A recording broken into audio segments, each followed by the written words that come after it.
Let's see if I can get validation from some folks. If you're on the line still and you're there, let me know if you can hear me. And then I will restart with intros and the whole nine. It's all good. The beauty of going live. Give my team a second to check in.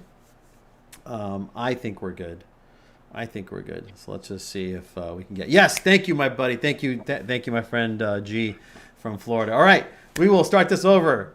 And I know one thing. This video is the best video quality we've had to date. There'll be no lag. And so thank you to everybody who.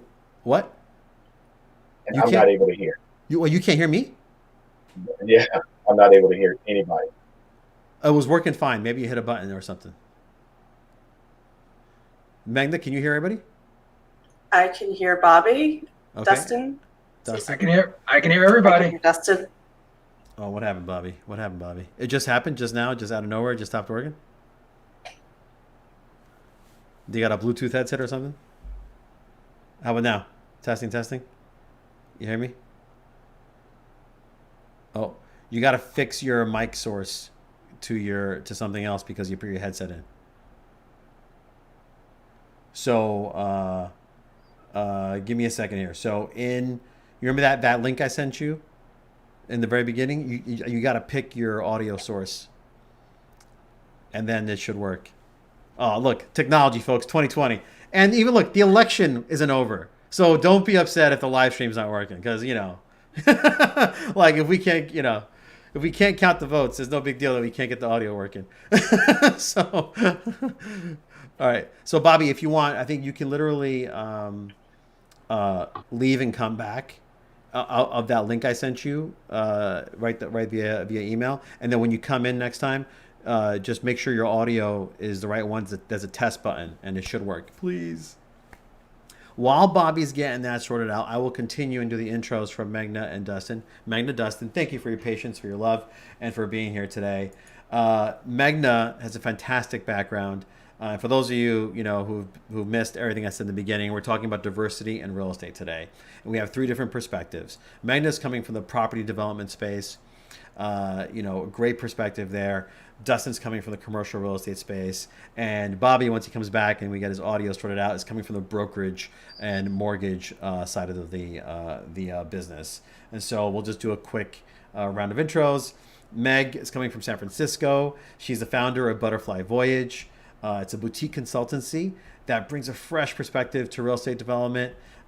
She has over 16 years experience, doing this.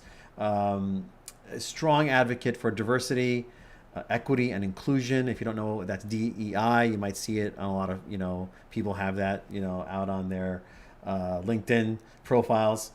She really focuses on collaboration, product, and experiences while informing the business case for these new developments, right? It's really the holistic approach to how these developments are brought to life. Dustin, commercial real estate agent out of San Diego. Welcome, Dustin. Well, thank you for having me.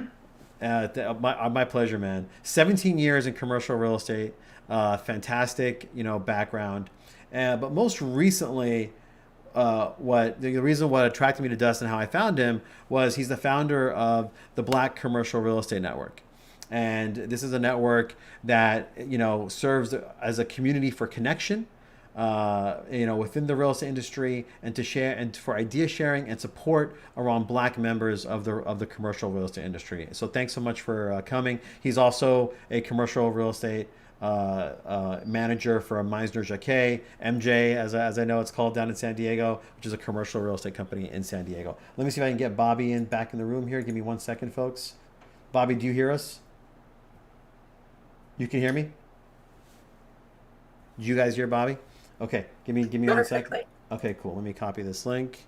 Let me go here. Let me edit this in. Control V. Okay.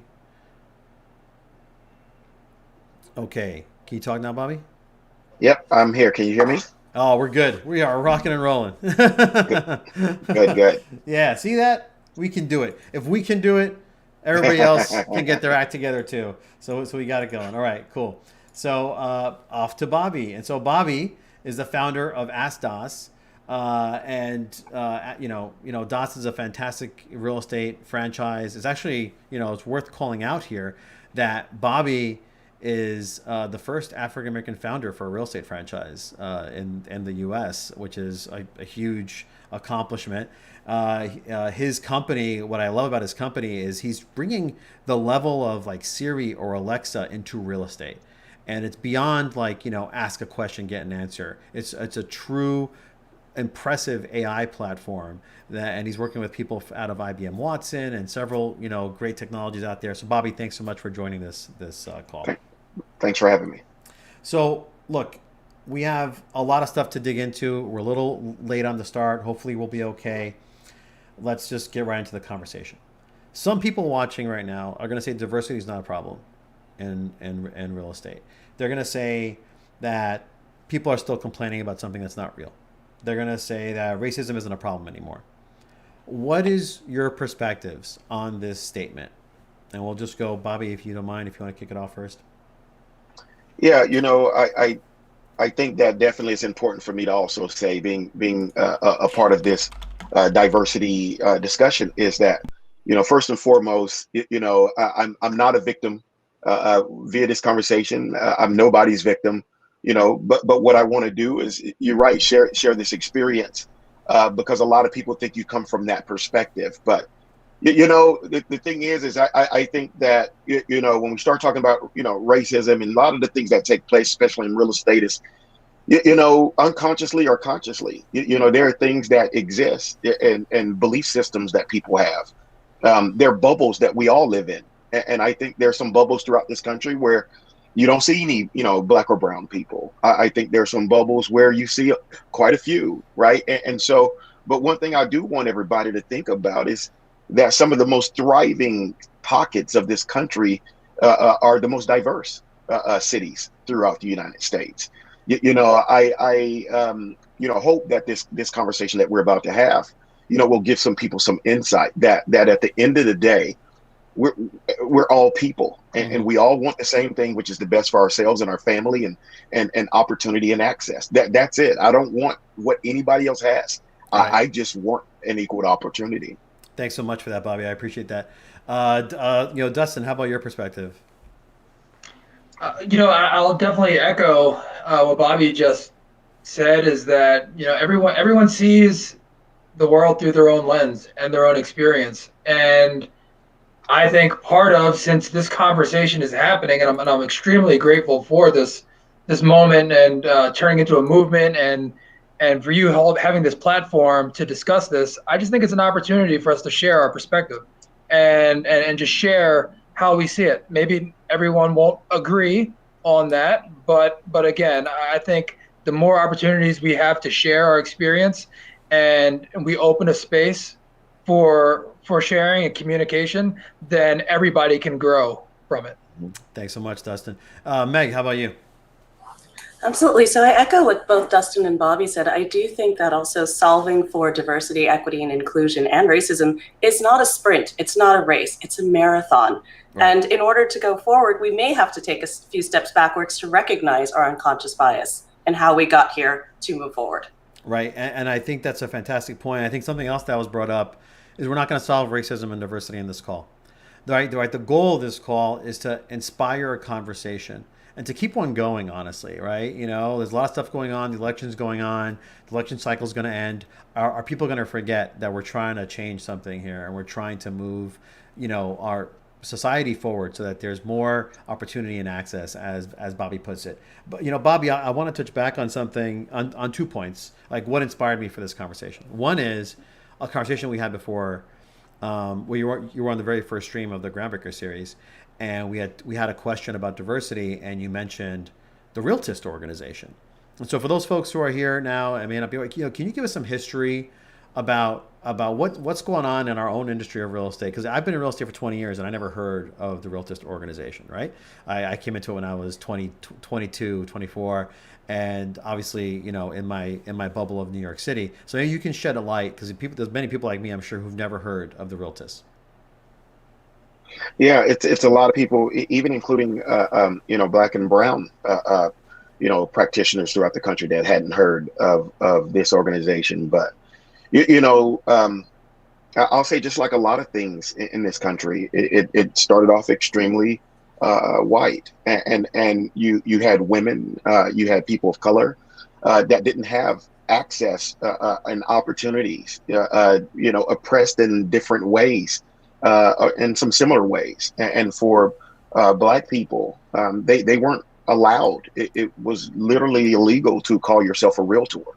And so what ended up happening was, in 1947, there was a group, and it was called the National Association of Real Estate Brokers, in 1947, that had to call themselves realtists, because they weren't allowed during that time, to again call themselves a realtor. It wasn't until the early 60s, when all of the fair housing things took place, that they were allowed to do so. And so we're talking about, when people think and they hear this stuff, they think, oh my gosh, this was a long time ago. And Right. It wasn't. It was around the corner.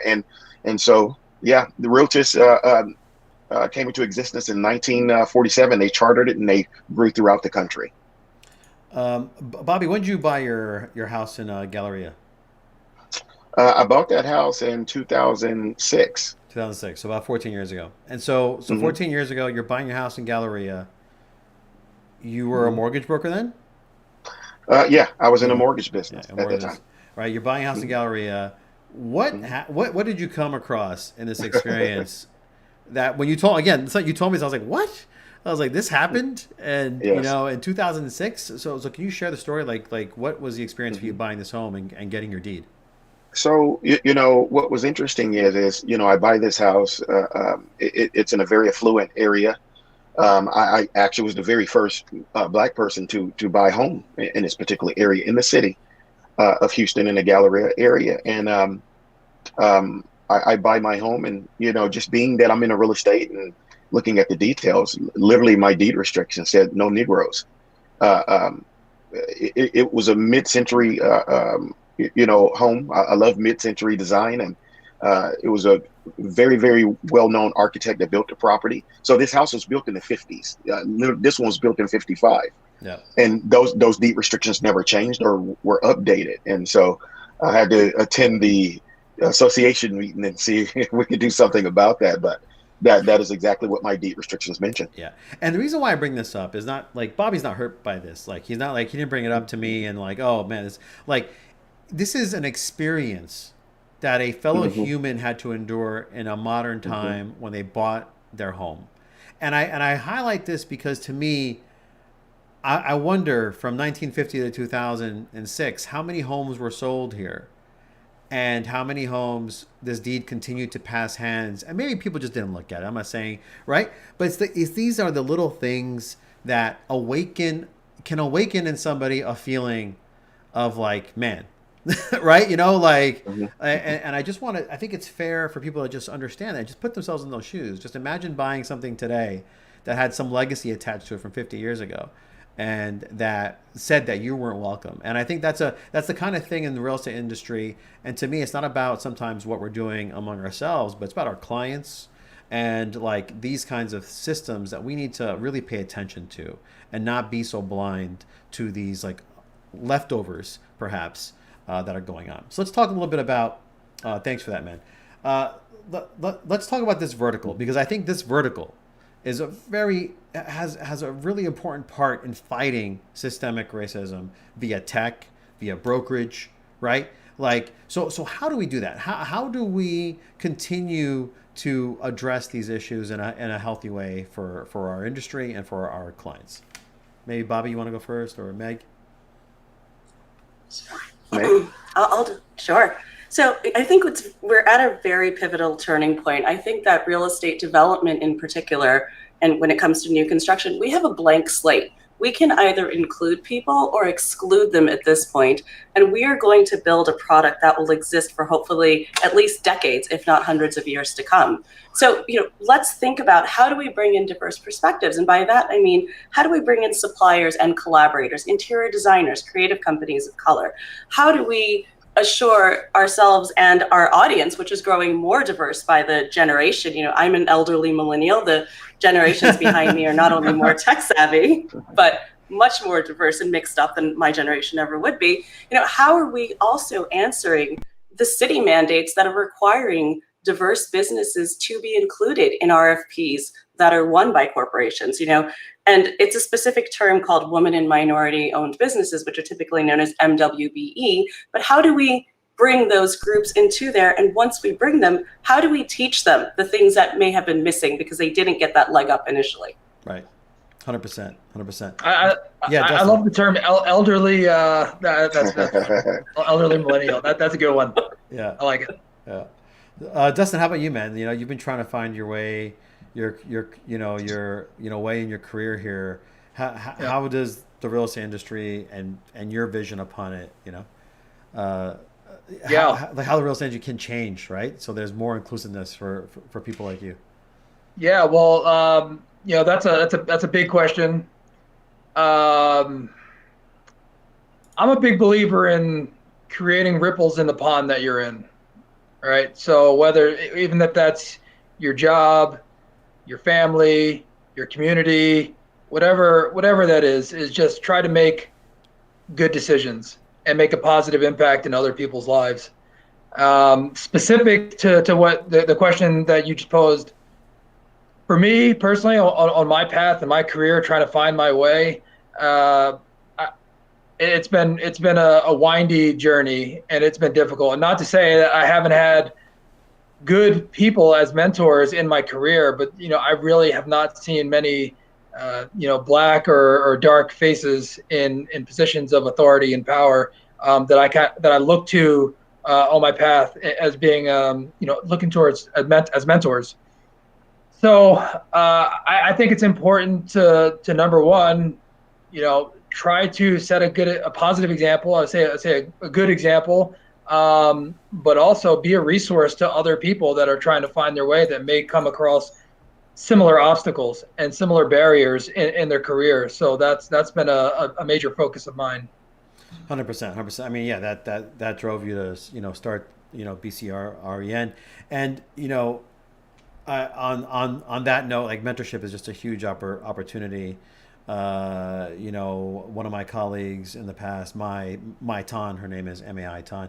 She put out her calendar as a way for others to reach out and get that chance. And I did the same thing as her. I was like, you know what, that's a great idea. Let's put my calendar out there so people who are looking to break into this industry have a voice that's welcoming to talk to them, right? And those little things, the little gestures, but they add up. And it can really be super helpful. Bobby, how about your perspective from the real estate industry side, right? Right. So that's commercial real estate. There's developing. Now we have the actual standard. Here we are selling people's homes. What is some of the things that you see opportunities there? I think that the opportunity is to expose more people to residential real estate. I think that the funny thing about places like Houston, my going to New York, it really is a millionaire next door, kind of feel to it. People don't walk around all flashy. You never know who have money these days, and I think any group, if you don't take a diverse approach to your business, I think that you're probably giving yourself you're missing assists that could impact your bottom line. I think that we have to want to have an inclusive nature and culture. I just think it's rich to cross-pollinate ideas. I have Hispanic friends that go through things that I would have never imagined, being a boy from Alabama. I have Nigerian friends. I have Indian friends, and everybody has a very interesting approach and solutions to things. And I think that how freaking boring could it be for your entire office to look one way? How boring could that be? Right, but to be able to cross-pollinate these ideas and these friendships and these recipes and different food ideas and ways to make money, ways to view the industry, all of that when we really take on a diverse approach. But I just think that we have to consciously, want to have that diversity in our offices in real estate. And we need to reach back and bring people in to reflect that diversity, especially with millennials, the older ones, like Meg said, but we're talking about the most diverse generation in history that just so happens to also be the largest, purchasers of real estate right now. We got to have people and practitioners that represent that. Right. Oh, 100% true. That message goes out to all recruiters out there. Right. It's 100% true. Meg, is this a one size fits all situation? Like, you're an expert Absolutely not. On diversity. Like, walk us through this. Like, absolutely not. So I think there are two ways you can look at diversity, and one is internally and one is externally. Internally, when it relates to HR or the suppliers that you choose, it is definitely not one size fits all. I have extremely different experiences than Dustin does, or than Bobby does, or than you do, Pierre. Right. We all have different backgrounds, yet we are all diverse in a unique way. So, and externally, when we are building these developments or creating these places for people, we have to think about not only the bottom line, who is going to use it, but the legacy. 10 years from now, when we build this place that's 70 acres somewhere, what kind of businesses will we support? Will we bring in a Black-owned cheese shop? Do we acknowledge that it is harder for them to get loans and funding? And how do we support them so that we can all look back on something that we're proud of? I have a 3.5-year-old, so I want to build a better world for my child. That's why I have the platform that I do. Fantastic. How about you, Dustin? I think you shared a story about one of your colleagues in BCREN. Maybe you can share how Yeah. what the impact. Yeah. No. was. Absolutely. Well, let me preface this by talking a little bit more about the BCR. So earlier this year, and again, like I said before, it's been a priority of mine to try to affect change, specifically in commercial real estate, and be a positive influence. But I've never, just to be candid, I've never felt like I was in a position in my career to make a huge difference. So I didn't know what I could do except for reach back and over and try to help other young professionals. But in San Diego, in a commercial real estate, there's just not that many Black or African American commercial real estate practitioners. I mean, there's just not. But the show goes on. So I just kept working my way up and through the system. And but then earlier this year, when everything happened with George Floyd and the I don't even know what to call it, but there were so many emotions with the racial reckoning and awakening, and it was like, okay, I have to do something more. I want to do something more. So my goal, my priority was just to find other Black members of the commercial real estate industry and just connect. And my goal was to meet 10 to 15 people to have coffee with and just share our experience. And I'm so thankful that. And so I started the Black Commercial Real Estate Network on LinkedIn, and met 10 people, then 15 people, and then I was contacted by Dareth Jarvis of JLL in Texas, and he said he was thinking about doing the same thing and had a group of about 30 commercial real estate professionals that he wanted to bring into the fold. So it blossomed from something small in San Diego to something national in Texas, and then it just blossomed from there. Thanks to all the wonderful members that we've been connected with. And I also want to say that it's not my network. And I am thankful. A lot of people saying that's so great what you did, but I'm telling you, it's a group collaborative effort, and all these amazing people that are coming together to support each other, to share our experience, to share deals and resources. It's just been a magical thing to take place. So back to your question. Yeah, sure. So there's a young member of our group. He's in his early 20s, and he wanted to talk about his career trajectory. So after going over his resume and talking about a few things, he said he actually got an interview with a company that I recommended, and it was a great feeling. It was awesome. It's like, wow, it's cool. So I'm very thankful for that. But then something that he said, really shook me to the core, where he said, thank you. This is so amazing. I've never seen so many Black faces in commercial real estate in one place. And to which I was like, yeah, it's amazing. It's feels like magic. And then he said, I'm starting to feel hopeful about my future in this career. And nothing could be more impactful to me than having somebody say that, because it brought up all these feelings that I've had of not seeing somebody at the higher levels, and maybe feeling that maybe it's not attainable, or maybe this isn't the place for me. So to have somebody in their early stages in their career find hope from what we're doing collaboratively as a group means the world to me, and it's such a special thing.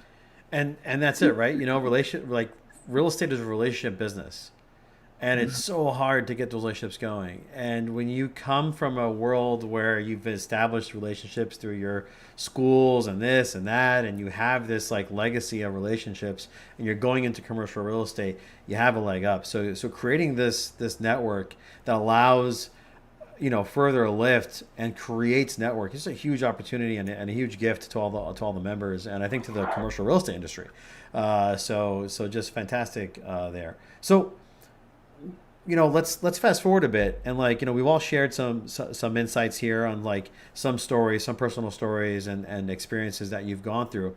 Like, what are the internal voices? And the point of this question is for empathy as well, for understanding, right? For understanding, right? Because a lot of us go through our workday, we go through our moments, sort of like there's no problem, there's no issue here, right? Like, and I'd like for people to hear, like, what are the internal voices that happen when you attend a meeting, you attend a situation, and you're the only person in the room, where you can find maybe yourself, right? So maybe Dustin, maybe like we'll start with you, and then we'll go Meg and Bobby. Yeah, so I mean, I can give you several examples, but I think one that stands out is that I was interviewing for a large commercial real estate company. This was several years ago, and while I was waiting in the lobby for my interview, they had one of those pictures on the wall with all the VPs and all the faces and the little ovals. And so I got up and I was looking at the faces, and just scanning for dark faces for someone that looks somewhat like me, and didn't see any. And there were dozens of faces up there.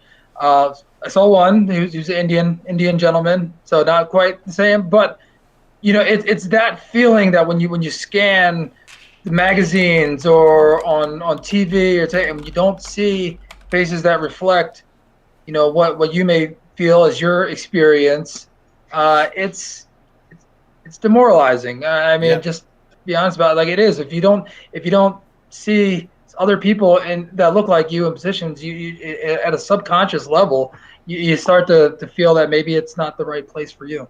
sure, and I can totally relate to that. How about you, Meg? So, I always say that I've been in a lot of development meetings, having worked in New York and San Francisco, which are two of the most expensive markets in the country, where people say things they don't really mean, but they come out as biased. So I'll give you an example. If the target buyer is Asian, which includes Indians, there'll be some remark of, oh, most Indians are doctors or they're in tech. Not a doctor, not in tech. And I'm sitting right there. And, I always like to tell this story from my childhood. I had an interesting upbringing, a little bit of the Lower East Side of New York and a little bit Upper East Side, which was an apartment on Park Avenue. And my mom worked at Mount Sinai. She was a doctor. And we had a collie, and I would walk him along Central Park from 91st to 96th Street every night. And unfailingly, at least once a week, a very well-intentioned person would stop me, look at my dog, had my dog, it was a very nice dog, and then say, "Is this your dog?"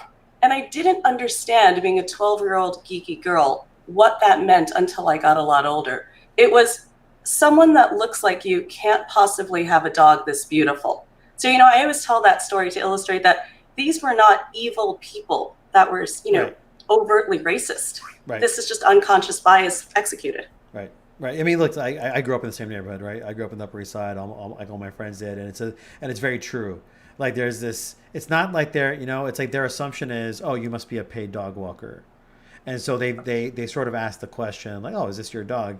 And it's one of those, sad truths that people don't think about. It's such a passing thing. And then what they don't, the question is, do you ask that to everybody, right? And you usually don't, right? You don't ask, like I walk my dog today. Nobody's like, oh, is this your dog? Like, obviously it's my dog. I'm walking on a leash, right? I don't have 10 dogs with me. All right. So maybe so for sure. Bobby, I'm going to throw you a different question just because we got one through chat, and it's really specific to the real estate industry. And I love to, and we didn't prepare for this one. So get ready. Uh-oh. Uh-oh. Some realtors are changing their vocabulary and using main bedroom instead of master bedroom. Do you think that type of change, that this type of thing changes or is going to impact anything? Wow, good question. I think that as everything evolves, so should our vocabulary, right? I think that's a step in the right direction.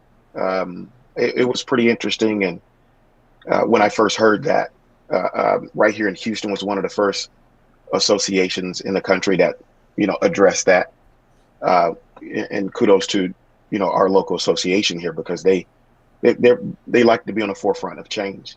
But I think in everything that we do, we do need to address, and our vernacular should evolve over time as we all become more conscious and as we all become more aware. And, I wouldn't go to Meg and say, hey, how you doing, chick? It's just some of the things, if we think about the things that we used to say and how we addressed women or how we addressed a black person. I mean, good luck walking up to any black dude in 2020, call him a Negro. But back in the day, that was what you called black people. But that had to evolve is my example.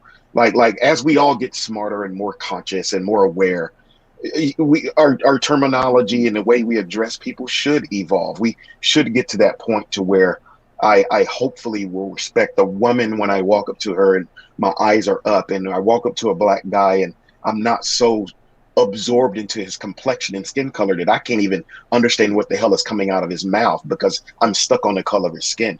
And that happens, right?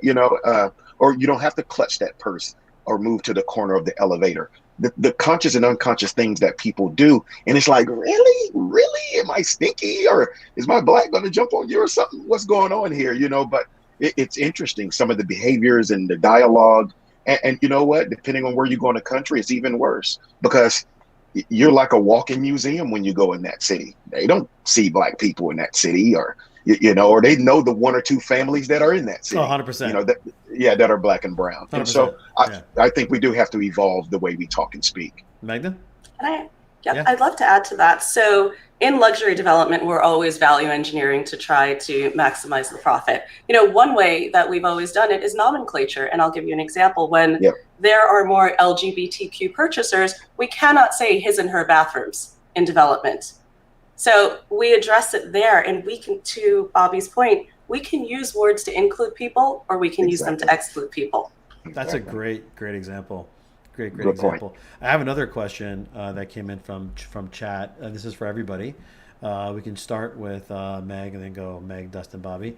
As you all came up in your careers, did you have mentors to look up to, or did you forge most of this success on your own? So I believe it's a combination of both. And my mentors were people that did not and do not look like me in any way, shape, or form, but they believed in me, they supported me, and they helped me fill in the gaps that I was missing. Yeah. I didn't go to an Ivy League school. I didn't have the traditional path. So part of it is also seeking out your mentor. Since I've started my own business this year, I've had to sit on a platform of diversity, equity, and inclusion for an industry that is not necessarily welcoming of new things. It doesn't want to not do them, it just doesn't trust them. So I've had to seek out mentors, and that's how I met you, Pierre, that are thinking ahead and really kind of curating them. And especially during COVID, that's a little bit harder. Yeah. Dustin? Yeah, I think that's a great question. And, for me, I don't only think of mentors as just the people that I meet in real life, but I think you can find characteristics all over the place of things that you want to add to your, as far as personality types and the way people handle situations. I mean, you can find it on TV or through stories or books or other medium. I've had a lot of great people that I could look up to, but again, not too many people in commercial real estate or real estate in general that are of darker complexion that I could actually bounce ideas off of. The one thing that I would say my career has been a lot of, I equate it to walking through the forest with a ladder. And because I've tried different careers, and I would take the ladder, I'd go up to a tree, and I'd climb up, and there's fruit in this tree. This seems like a nice place. But then, I looked at the top, and it's like, okay, do I want to be that person, or do I want to do what it takes to get to that place? And most times the answer has been no. So I'd have to bring the ladder down and go up to another tree and go back up. And so that's the way I would characterize my career journey. But throughout that time and all of those experiences, I feel like there's a lot of things that I've been able to implement in my personality and how I want to live my life. So I think you can find mentors everywhere. Yep. Bobby? That's a good question, Megan, and both they answered that beautifully. I think for me, growing up with a military father in South Alabama, of all places, where the home of civil rights. What's interesting is I was extremely lucky, very lucky for my parents. And my mom, I remember her putting in front of me the quote by Audre Lorde, define yourself for yourself or be crushed into people's fantasies of you and eaten alive. Wow. And it just, I lived that. I became sickeningly comfortable in my skin. I have to mirror Meg. Most of my mentors, or those that I would consider, didn't look like me. A lot of my mentors I'd never met, like Dustin mentioned, in the form of books. I'm an avid reader. I would relentlessly study everybody. And I knew what I wanted to accomplish, and I watched people. I studied them relentlessly, and my dad would always make sure that before I asked anybody a question, that I did my own due diligence and research first, so they wouldn't pour into an empty vessel. And so my answer to the person who sent that chat is research first before you ask, because somebody could totally be sending you with a full tank of gas in the wrong direction. That's a good point. That's a good point. I'll answer this a little bit myself, only because, I'm the first generation immigrant. My parents are Cuban, and my path in my career was completely unexpected, frankly, right? And I got into real estate, got a big break from, a broker in Brooklyn who gave this kid a chance. And he allowed me to, try things and grow and develop a career. And then from there, I saw Trulia launch, and I reached out to the then VP of Sales, Sean Black, to buy the product for the brokerage I was at. And at the same phone call, I asked him, like, what are your guys' intentions? What are you guys doing? Because I saw what they were doing, and I wanted in on it. And I luckily was given a chance to interview and get that job. And he didn't ask me for my degree. I didn't have one yet. He didn't ask me for my MBA. Like he took my experience and what I did and my hustle and allowed me to have a chance to prove myself. Since then, I've gotten my degree, and I've gotten a 16-year, 14-year career to build on. And so now I have street cred. But all through those years, the amount of people who gave me a break, is why I'm here. And a lot of them people of color, a lot of them not people of color. And so I think mentorship is a really important thing for us to encourage, and to seek out different people to mentor.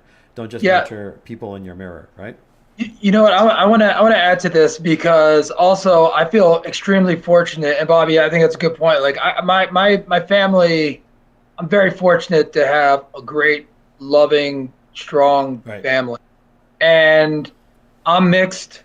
I'm basically split right down the middle when you look at it. When I get my the ancestry DNA test, if you look at that, it's pretty crazy. It's right down the middle. But also, both of my parents are mixed, and all of my grandparents are mixed. So sometimes when the question comes up and people say like, "Oh, well, who's black? Who's white?" and I'm like, "Oh no," and it goes back so far that people just give up and they go, "All right, let's see what that's confusing."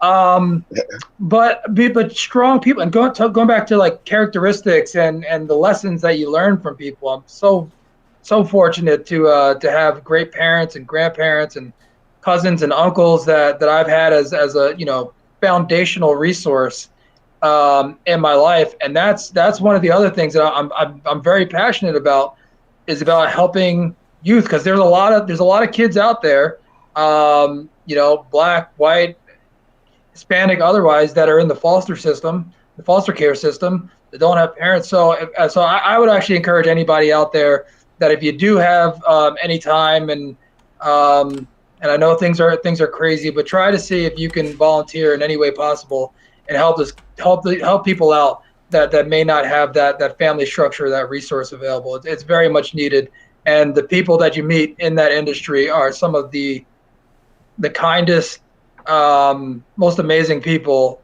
in the world. And if you're talking about making ripples in the pools that you're in, those are pools that you want to be in, because it's an amazing thing. I'm just taking some quotes in. Every time you guys see something really good, I put it in there. Cool. Well, listen, we're in the final stage here of this. Thank you so much for your time. We have a couple last questions. Thanks for the folks who've been engaging with us. I appreciate that. So, where do we go from here, Bobby? Like what do you think is obviously we're not solving, like you said, racism and diversity on this call, but we're starting a conversation. What do we have to get away from at this point in our in the industry? And then let's talk a little bit about Ask DOS and what you're doing in your company also. WWJD. What would Jesus do? Right?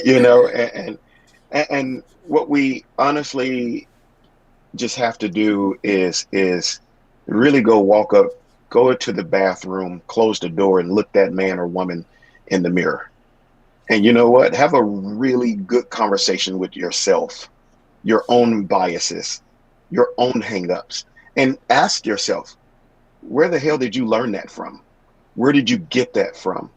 Do you really, really support, respect women, right? If you're a guy, do you find yourself in certain situations where you are oppressing women, talking down to women, belittling women? And then we also need to do the same thing when we have these biases towards our entire body of people. It's media has trained people to fear Black people. I mean, and they've done a phenomenal job at that, to the point that they have to talk to a person like me to realize that I'm not the threat. And if anything, I just might be more afraid of you than you are of me. Right.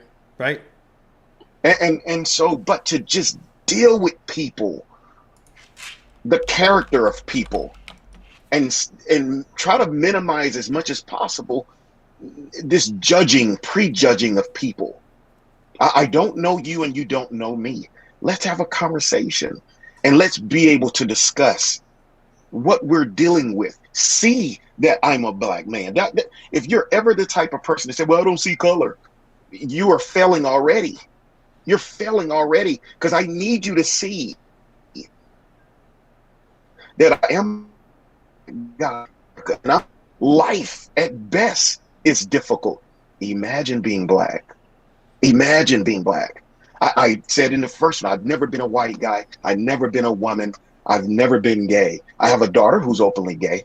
And trust me, we have to have some serious conversations, because I'm trying to understand.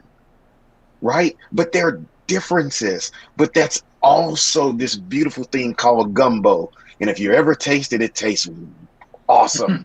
But you have to want to understand. You have to want to understand people and exercise that empathy. And when you do that, really, you're enriching your own life. You're really enriching your own life. I love my diverse set of friends. Here I am, own a company, and I'm the minority in my company. I have more white, Asian, Indian, gay that are in my company, but the diversity and the respect for each other is beautiful, and it cultivates some awesome ideas. Right. And in a pursuit of DOS, of creating an intelligent personal assistant, the last thing I want to do is create a biased intelligent assistant. Right. That doesn't address the needs of women and people of color and the LGBTQ community. We want to make sure that it's inclusive and that nobody feels excluded.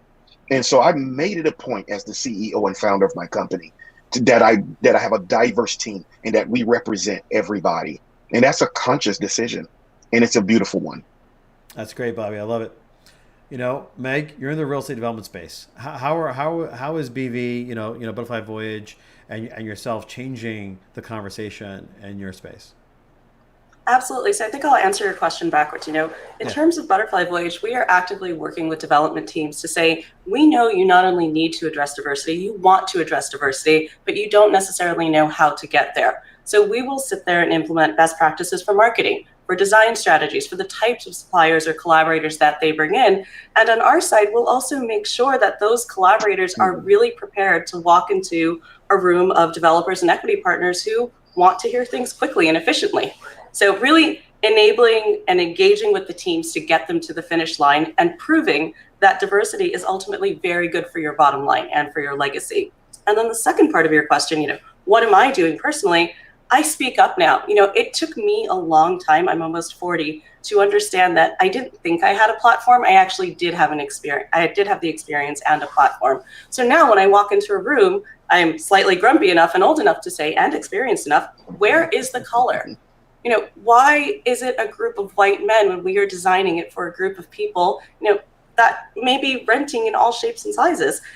If there is no color, okay, great, we have a problem. How are we going to fix it? The goal is never to attack, it's to be productive and to have people engage and buy into diversity. And finally, what I like to do too, and I encourage that person who asked the question about mentorship, is I give my help and experience when asked, and sometimes and often pro bono. I had a friend who was starting an architecture business. She was leaving a large 100 firm. And I gave her all of the stuff I knew to set her up for success, because at least I could help buy her time. That's awesome. That's awesome, Meg. Dustin, what's next, for you personally and for BCREN? How can people watching this help impact? And, go ahead, take it away. Yeah. Well, first of all, I just want to say again how much I appreciate you providing this platform and having this discussion. Yes. I think that's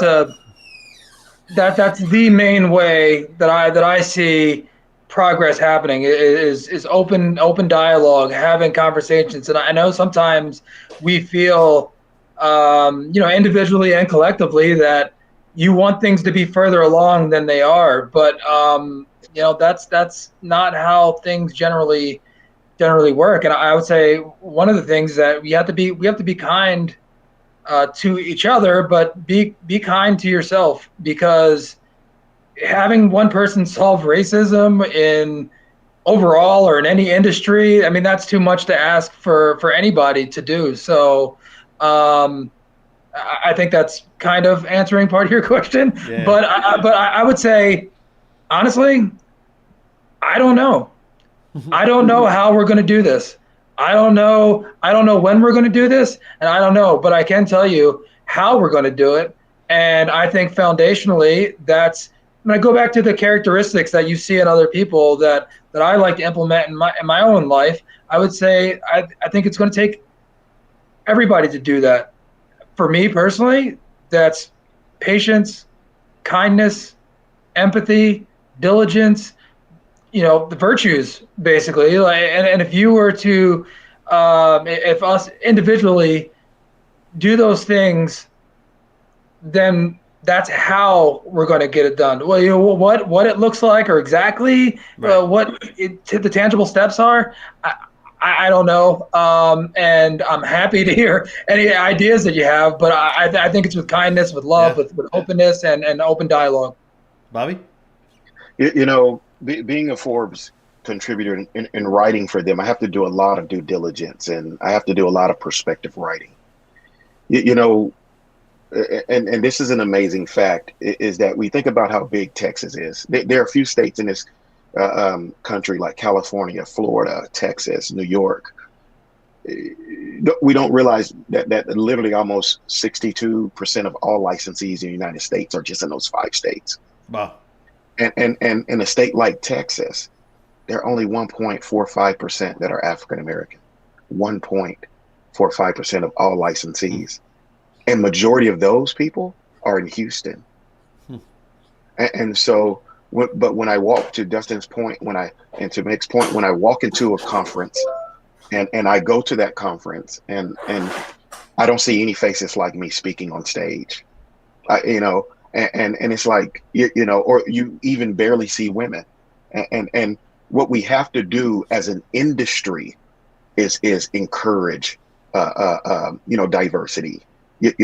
Even people to become realtors, and get a license. And I would love to see marketing dollars spent in Hispanic and African American communities, Indian, Asian communities, to encourage more, to become a realtor. That's how we close the gap of housing, is because now Right. we have people that look like them that could actually serve them in their communities. Right. When you tell me again that the average realtor is a 54-year-old white female, and where's a very diverse millennial meeting her that's 32?